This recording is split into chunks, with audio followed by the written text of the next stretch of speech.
Well, online scams have robbed Australians of more than $205 million. That is in just the first 4 months of the year. Certainly an unwanted record.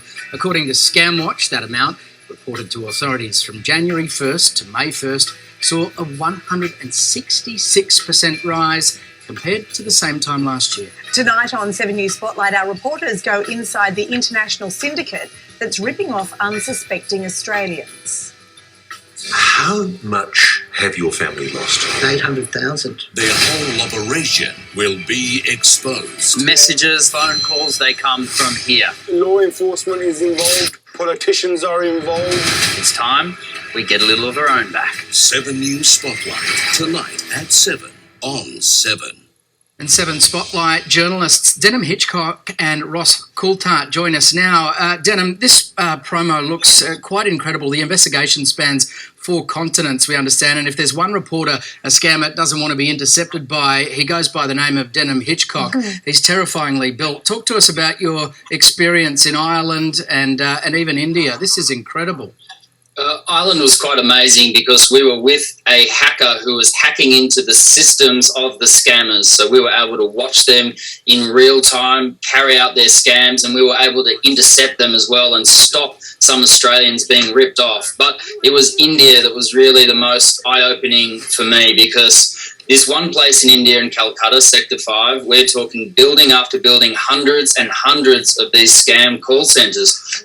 Sometimes 300 people at a time in the one room, like battery hens, making 10,000 phone calls an hour to Australians. And it is unbelievable. It really is. And the amount of money they're making is astronomical for a place like that. The big places, $2.5 million a month. And you can imagine the kind of influence that buys you with police, with politicians. These are serious people. Some of it is run by the Indian mafia. And it's some scary stuff. Yeah.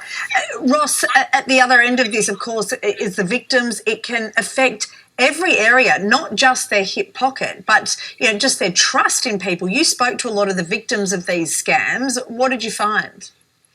Monique, the most heartbreaking thing about these scams is they're actually targeting people who are especially vulnerable.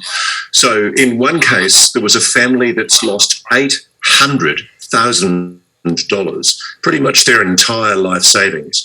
And they've lost it because the scammer was preying on a guy who was, sadly, he was the patriarch of the family, but he's suffering from early onset dementia and he's just not well. And they knew that. They could see his vulnerabilities. And tragically, the family was watching on, literally listening in, and occasionally confronting the scammers as he was slowly being swindled of all of his savings. And Ross, there's not really any avenue of recourse, is there, for a lot of these victims? I mean, what do you do if you've lost that amount of money? Well, we've been able, Denham's done a great job. I get him to tell you that story, but we've been able to help at least one lady. And there was another lady I was involved in. I was in Melbourne. Denham was in Ireland with the hacker who was helping us bust open these scammers. And it's an amazing story because in at least 2 cases, we've been able to help people who have been defrauded or about to be defrauded. Gosh, you think about the hundreds of thousands of people that couldn't benefit from what you could both do. Thank you so much. It looks really interesting, Denham and Ross. Good to see you both. Thank you. And 7 News Spotlight's international investigation airs tonight at 7, right after 7 News at 6 o'clock. Don't miss it.